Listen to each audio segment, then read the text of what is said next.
people try to build new habits. Some adopt new exercise programs, others pick up that instrument they've been meaning to learn, and still others decide to finally get serious about reading every day. And some of these people will succeed in getting their new habit to stick, while others will quickly give up and fail. But all of them will learn the same lesson.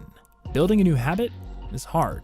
Whether you want to chalk it up to laziness, or our overly busy schedules, or the fact that our phones tend to suck up a ton of our time, tempting us in much the same way that a slot machine tempts a gambler, the conclusion is the same. If you want to adopt a new habit, you'd better prepare yourself for an uphill battle.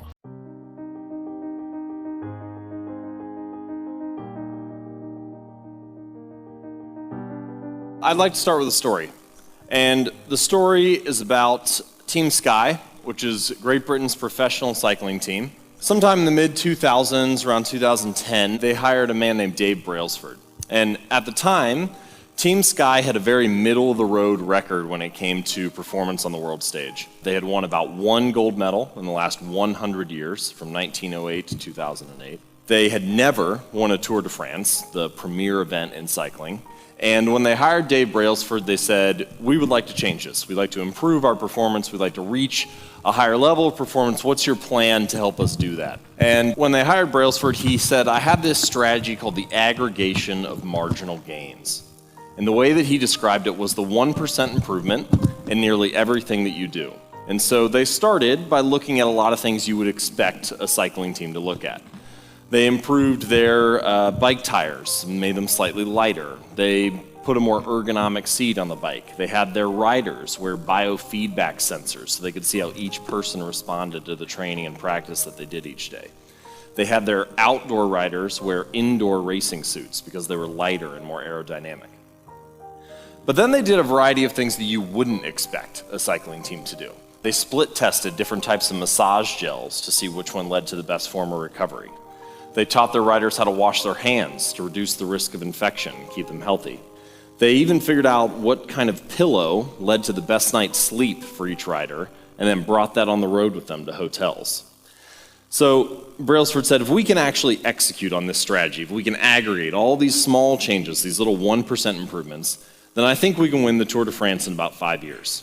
He ended up being wrong. They won the Tour de France in 3 years, and then they repeated again the 4th year with a different rider. And then just last year, they won for the 3rd time in 4 years. And Brailsford's strategy really came to fruition at the Olympics in London in 2012, when they won 70% of the gold medals available. And so what I'd like to start us off with is the idea that small improvements actually can add up to a very significant change in a relatively short period of time. And this is just basic math, all right? If you get 1% better each day over 365 days, you end up 37 times better at the end of the year. If you get 1% worse, you take yourself almost all the way down to 0. Now, you might say, okay, well, 1% improvements are nice, but clearly no one is going to get 1% better every single day. So is that ever enough to accumulate to anything, considering that we're not going to be perfect all the time? And I would argue, yes. In fact, you can get 10 times better if you get 1% better 5 days a week, 46 weeks a year, so it's about 230 days in total. That gives you 6 weeks off for holidays, illness, laziness, and just generally not getting things done. But you're still 10 times better at the end of the year. And what I would like to propose is that the way to do this is not by setting better goals for ourselves or at our organizations, but by building better systems and obtaining better habits. In fact, you could say that the goal had never changed. They wanted to win a Tour de France each year. They wanted to win Olympic gold medals. It wasn't the goal that made the difference. Instead, it was their system, the way that they applied those improvements in a 1% basis day after day. There was a study done at Yale University on the psychology of aging, and it was a 23-year study. They talked to people, and they basically went into one of two cohorts. The first cohort had positive views of aging. So when they asked them how they felt about aging or what their expectations were for old age, they had relatively good things to say. You know, I would be moving into the prime of my life, or I'll be smarter than I've ever been before. They were very positive about it. The second group was very negative about it. My body's going to wear down. I don't have much to look forward to. Everybody gets sick. We'll all die at some point, that type of thing. What they found was that of the 660 adults in the study, The ones with positive views of aging lived, on average, 7.6 years longer. And that actually is a very significant number. Things like exercise and diet don't account for 7.6 years in life expectancy. So why, if your view is positive? The reason is because you'll take healthy actions as a result, and if your view is negative, you'll assume that deterioration of your health is inevitable. If you have a positive view of aging, you'll say something like, well, I should continue to eat healthy and work out because I feel good about moving into old age. I still have a lot to live for. Whereas if you have a negative view of aging, you'll say something like, what's the point in me exercising? I'm going to get sick anyway. I'm expecting to get old, and so on. The point here is that there's a deeper level of behavior change and habit formation than what we often discuss. And the way that I would describe it is this. The outer layer of behavior change are the results that we get, the outcome, the goal. So that's the outside layer. Often we say we need better goals, we need better outcomes, we need better results, we need to hit new sales numbers. And so to do that, we take one step in on behavior change and we talk about our actions. Now, the actions and the results are usually where we stop when it comes to habits and behavior change. We say, how can we build better habits? How can we take action on this particular goal? How can we take an action to get a result? But I would argue, and that Yale study would prove this, that there's a deeper level of behavior change as well. And that level is identity or belief or mindset. You can take your pick of what you'd like to term it. But the identity that we hold drives the actions that we take and the results that we get. So in the Yale study, the people have a positive identity when it comes to aging. They believe that they should take positive actions, and thus they get better results in the long run. We'll take a common example when it comes to personal habits, weight loss. So losing 20 pounds or 10 kilos over the next 6 months, that'll be the outer layer, okay? That'll be the result that you're going for. In order to lose those 10 kilos, you need to move in to the actions that you take. And so that would be something like working out 3 times a week or eating healthy. But most people stop there. So for example, in this case, the identity might be, I want to become the type of person who doesn't miss workouts. And my argument is, if we focus just on the identity, if you become the type of person who doesn't miss workouts, if you become the type of person who exercises consistently, and only focus on the core of behavior change, it ripples out to the other layers anyway. So, the key idea here is that a shift in mindset leads to a shift in daily choices, and a shift in daily choices leads to significantly better results in the long run. The word priority came into the English language in the 1400s. It was singular. It meant the first or very prior thing, and it stayed singular for the next 500 years. Only in the 1900s did we pluralize the term and start talking about priorities. Illogically, we reasoned that by changing the word, we could bend reality, and somehow we would now have multiple first things. You hear about this a lot in organizations. They'll talk about priority 1, priority 2, priority 3, priority 4. Everything is a priority, everything is an urgency, even though it's not possible for us to focus on more than one thing at a time. You could also call it ruthless elimination. And when it comes to building better habits and changing behavior in organizations and in our personal lives, we have to be ruthless about the things that we focus on. We actually have some good data on this. There was a study of parole board judges, and there were about 1,000 of them, 1,000 cases that they looked at in this particular research study. And the parole board judges would have criminals come out, they would sit before the parole board, and then they would vote on whether or not they would be released from prison or would have to go back in. You would think, what you would hope, is that in order for a criminal to get released from prison, it should be based on the time they served, the type of crime that they did, whether or not they had good behavior, all sorts of things built into the criminal justice system.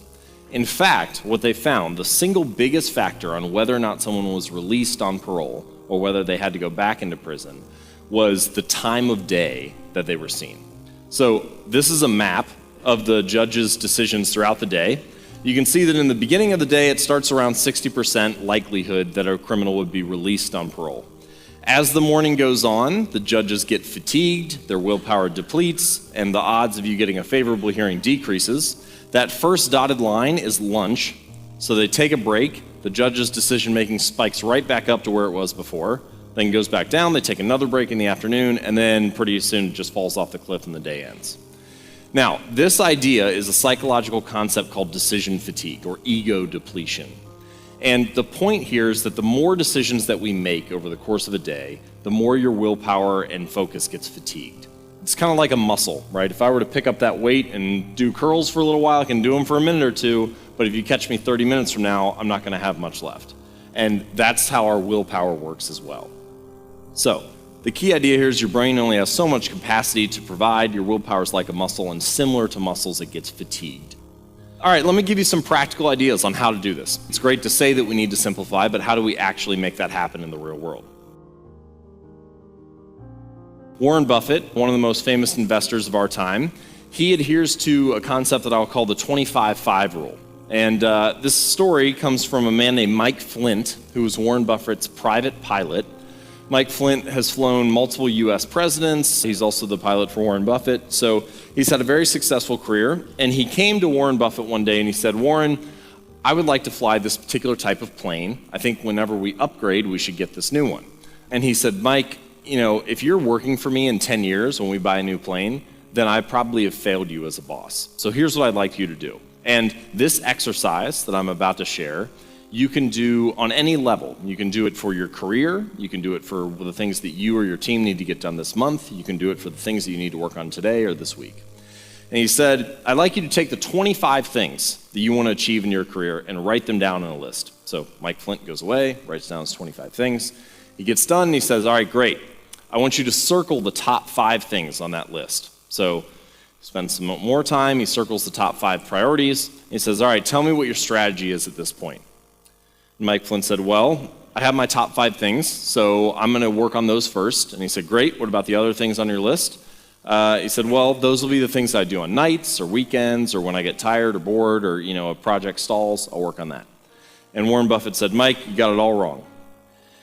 The things that you have circled are your priorities. The other items on your list, numbers 6 through 25, this is your never do under any circumstance list."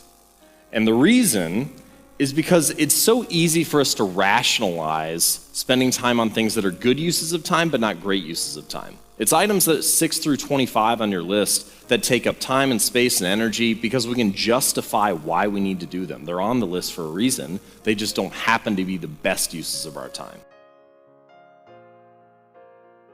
I call this the 3 R's of habit formation, but the basic idea is that no matter what habit you're working on, there are 3 main steps based on the research. The first step is the prompt or the cue or the trigger. It's like a reminder, the thing that signals that we should do something. So if my phone buzzes, for example, that's a trigger.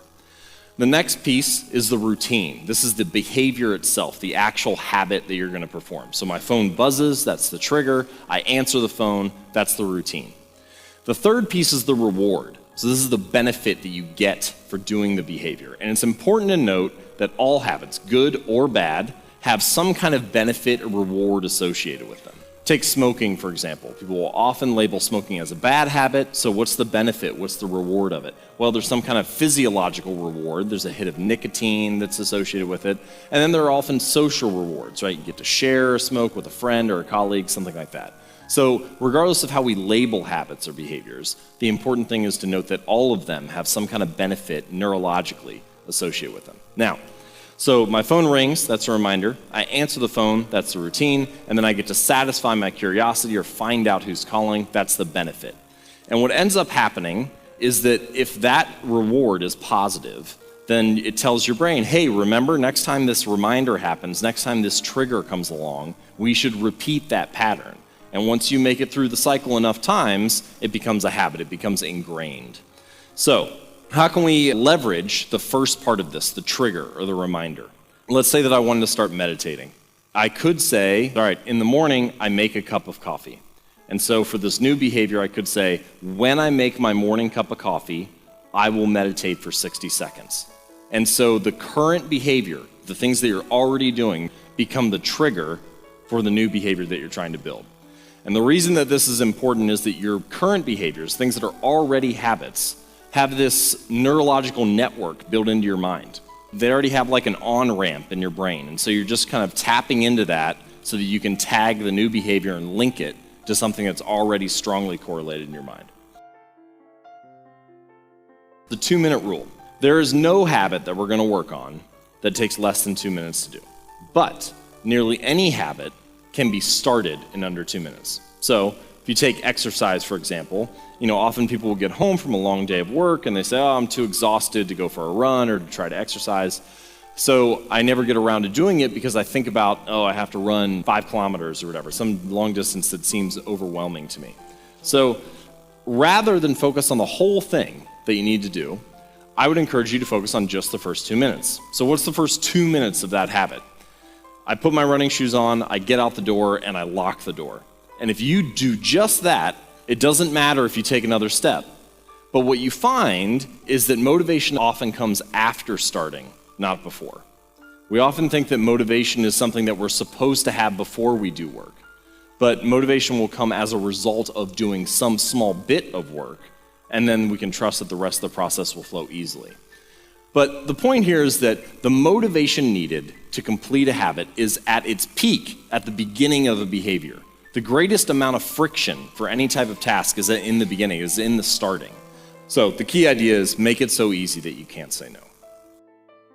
Here's another way to do this. It's a concept called pre-commitment. It's been very well researched, and I call these kind of like instant willpower improvements. They're things that seem very simple, but we often ignore or don't put into practice, and if we do put them into practice, they result in immediate boosts in willpower. Here's one study. Random sample of a business with 3,272 employees. The business wanted their employees to get their annual flu shot. Now, to do this, they sent them a flyer that said, you need to get your flu shot.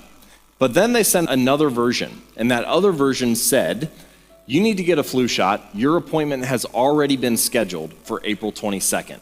Click here or send us a message here to choose the time that you want to attend.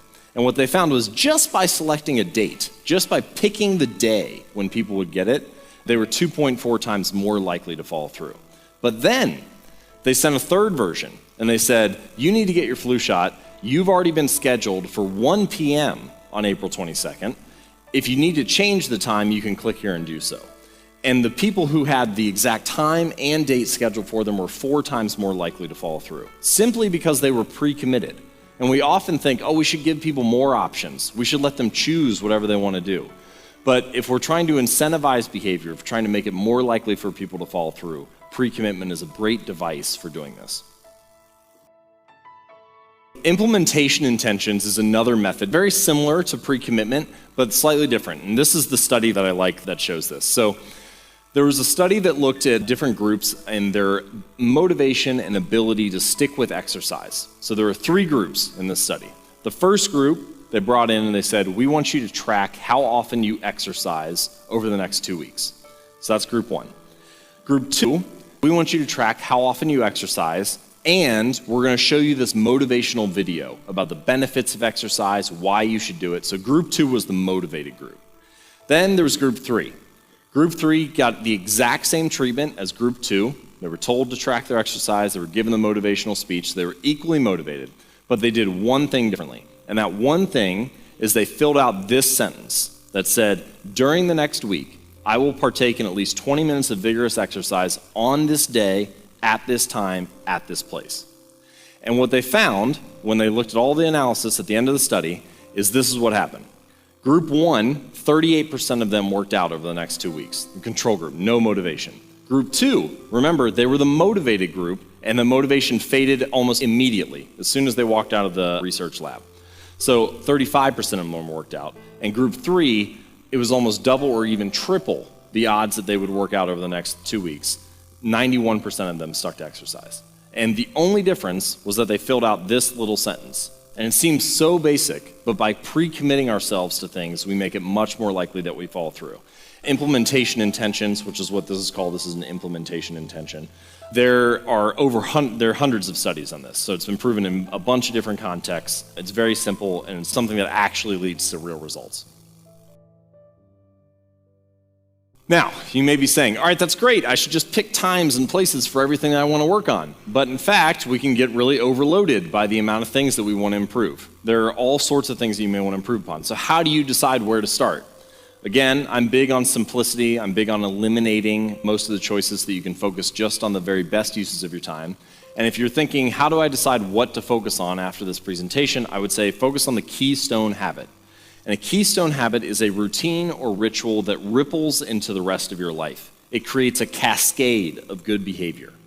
So for myself, my keystone habit is working out. I know that if I work out, I get the benefits of exercise, sure, but I also tend to focus better. I have this period of like high focus, the post-workout high for an hour or so afterward. I sleep better that night because I am tired and exhausted and have worked myself physically, which means I wake up the next day with better energy, which means I focus better then. And I also tend to eat better just because I feel like, oh, I worked out, so I don't want to waste it. So I actually eat worse when I don't work out and eat better when I do. Now, at no point was I trying to build better nutrition habits or better focus or better sleep habits or improved energy, but all those things happen as a side effect as a result of the one keystone habit. Some other common examples of keystone habits: CEOs will often talk about their daily meditation habit. If they get 10 or 20 minutes of meditation in, then the rest of their day flows more smoothly. Artists, really big on a daily walk. There are tons of famous artists. There's a great book called Daily Rituals that talks about the habits and behaviors of many famous artists and scientists. And it's interesting how many of them had a daily walk as part of their routine. But these are some examples of if you just do this one behavior, you can trust that it will ripple into other areas of your personal and professional life. The basic idea here that I want to share with you is this idea of designing for laziness. So B.J. Fogg, the professor from Stanford University, he likes popcorn. He enjoys eating popcorn. He just didn't want to eat that much of it. And so he took the popcorn out of his kitchen, walked down the hallway and into his storage room, into his garage, climbed up on a ladder and put the popcorn on the highest shelf in the garage. Now, if he really wants to eat it, he can just go out and get it. It's only going to take 60 seconds. But if he's designing for his lazy decision, for his default action, he's not going to go get the popcorn. And so the idea is, how can we design the spaces we live in and the places we work so that the default action, the lazy behavior, is a better choice? The key idea is that I've never seen a person consistently stick to positive habits in a negative environment. If you're trying to fight the environment that you live and work in all the time, it's going to be very, very hard to stick with the things that are important to you. Jerry Seinfeld, very famous comedian in the US, he was on tour, doing a comedy tour, and there was a young comic named Brad Isaac who was opening for Seinfeld on stage that night. And he caught Seinfeld backstage before the show, and he said, "Mr. Seinfeld, I'm an aspiring comic, I'm a young comic. What tips do you have for a young comic on how to succeed?" And Seinfeld thought for a minute, and he said, "Well, the secret to being a better comic is to write better jokes. And the secret to writing better jokes is to write every day. So here's what you should do. Get a wall calendar where you can see every day of the month and the year mapped out on one page. Then, each day that you stick to your behavior of writing for 10 minutes or 15 minutes, writing jokes, I want you to put an X on that day. At the beginning, you'll do it every now and then, but eventually, at some point, you're going to get a string going, 5, 6, 7, 8, 9 days in a row. You'll have a chain. And at that point, your only goal becomes don't break the chain. Doesn't matter how good or how bad the behavior is. It doesn't matter whether the writing makes it into the performance that you do. It doesn't matter how you feel about the jokes. All that matters is that you stick to the behavior. And this idea that sticking to the things that we want to measure over a consistent basis is what makes the biggest difference is something that I think ties into the point I tried to make at the very beginning of this, which is that 1% gains, when aggregated, add up to very significant results in the long run.